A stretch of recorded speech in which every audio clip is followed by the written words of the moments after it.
அந்த பிரச்சனையை ஆண்டவர் எப்படி மாத்தினார் பாருங்க. அடுத்த வசனம் 25.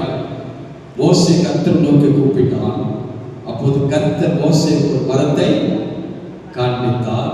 அதை தண்ணீர்ல போட்ட உடனே அது மதுரமான தண்ணீர் ஆயிற்று. அல்லேலூயா. சொல்லுங்க தமிழ்ல உடனே. இங்கிலீஷ்ல எப்படி வருது?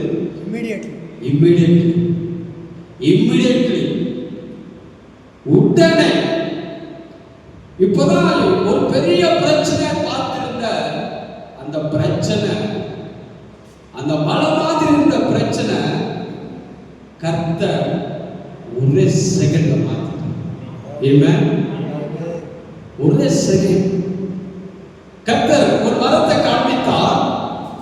அந்த மரத்தை மோசே தண்ணீரில் போட்டு உடனே அந்த தண்ணீர் மதுரமாய் மாறும். நம்ம வாழ்க்கையில் எவ்வளோ பெரிய போராட்டங்கள் இருந்தாலும், எவ்வளோ பெரிய பிரச்சனை இருந்தாலும், கர்த்தரால் மாற்றுவதற்கு அவருக்கு ஒரே செகண்ட். ஆமென்.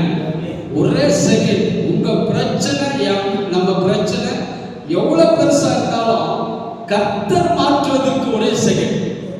ஆமென்.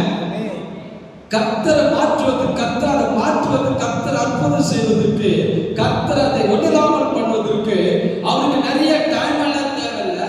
ஒரே செகண்ட். உடனே போட்ட உடனே, தண்ணீரில் போட்ட உடனே அது மதுரமான தண்ணீராய் மாறிவிட்டது. ஏன்னா வாழ்க்கையில கசப்பான வாழ்க்கை, கசப்பான ஒரு காரியங்கள், கசப்பான ஒரு சூழ்நிலை, கசப்பான ஒரு நிலை எதுவா இருந்தாலும் அதை மதுரமாய் மாற்றுவதற்கு கர்த்தருக்கு ஒரே செகண்ட். உங்க சூழ்நிலை, உங்க பிரச்சனை, உங்க போராட்டம் எல்லாவற்றையும் தேவன் மாற்றுவதற்கு அவருக்கு நிறைய டைம் எல்லாம் தேவையில்லை. 3 நாள் ஜனங்கள் முறுமுறுத்தே கொண்டிருக்கிறார்.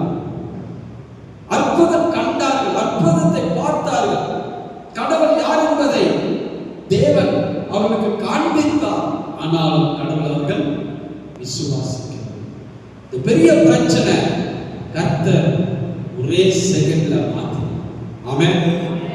இதை வாசிக்கும் போது சம்பவத்தை ஆண்டவர் நமக்கு அப்படிதான் என்னோடு கூட பேசினார்.